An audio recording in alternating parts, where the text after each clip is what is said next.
নমস্কার। আমি আজকে ভারতবর্ষ সম্পর্কে দু একটি কথা বলার চেষ্টা করছি। ভারতবর্ষকে পুণ্যভূমি রূপে পরিগণিত করা হয়। এই ভূমিতে অনেক মনীষীর জন্ম হয়েছে, যথা তৈলঙ্গ স্বামী, সাধক মামাক্যাপা, শ্রী রামকৃষ্ণ, স্বামী বিবেকানন্দ, শ্রী আনন্দময়ী মা। এ যেন এক সাধক সাধিকার একটা কর্মভূমি।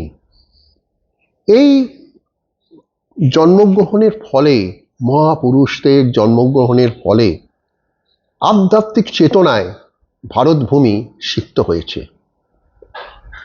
এছাড়াও গঙ্গা, যমুনা, কাবেরী, গোদাবরী এই সমস্ত নদ নদীর দ্বারা ভারতভূমি সিক্ত হয়েছে এবং পবিত্র হয়েছে। আমরা ধ্যান করি।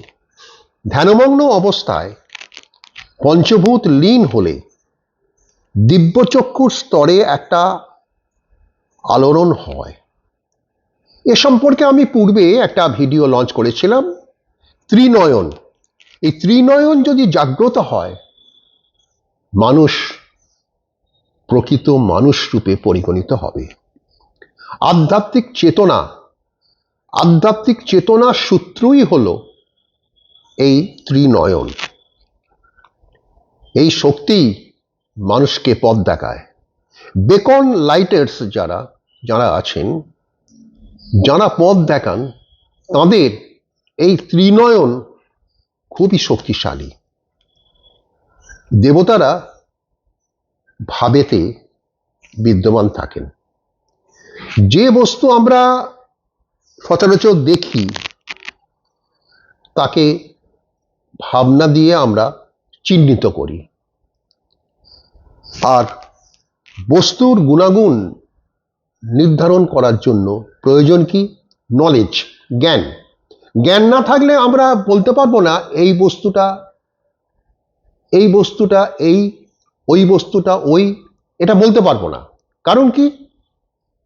জ্ঞান যদি জাগ্রত হয় তবেই আমরা তার একটা সঠিক বিশ্লেষণ করতে পারবো। সুখ, দুঃখ, কাম, ক্রোধ, লোভ, মোহ, ত্যাগ ও বাসনা বর্জন করলে কি হবে? এগুলি বর্জন করলে কি হবে? আমরা প্রকৃত মানুষ রূপে পরিগণিত হব। অর্থাৎ হিউম্যান বিংস আর দেয়ার। মানুষ রূপে যদি আমরা জন্মগ্রহণ করি, তাহলে এই সমস্ত জিনিসগুলিকে ত্যাগ করতে হবে, তবেই আমরা সঠিক পথে চলতে পারব। যিশু, হযরত, কবির, শ্রী অরবিন্দ প্রমুখ মহাপুরুষদের জ্ঞান ও ভক্তির আলোকে ভারতবর্ষ জাগ্রত হয়েছে এবং ঈশ্বরের চেতনা সম্পর্কে আমরা একটা সঠিক মূল্যায়ন করতে পারছি। তা যদি করতে না পারি, তাহলে আমাদের এই দিব্যচক্ষু জাগ্রত হবে না।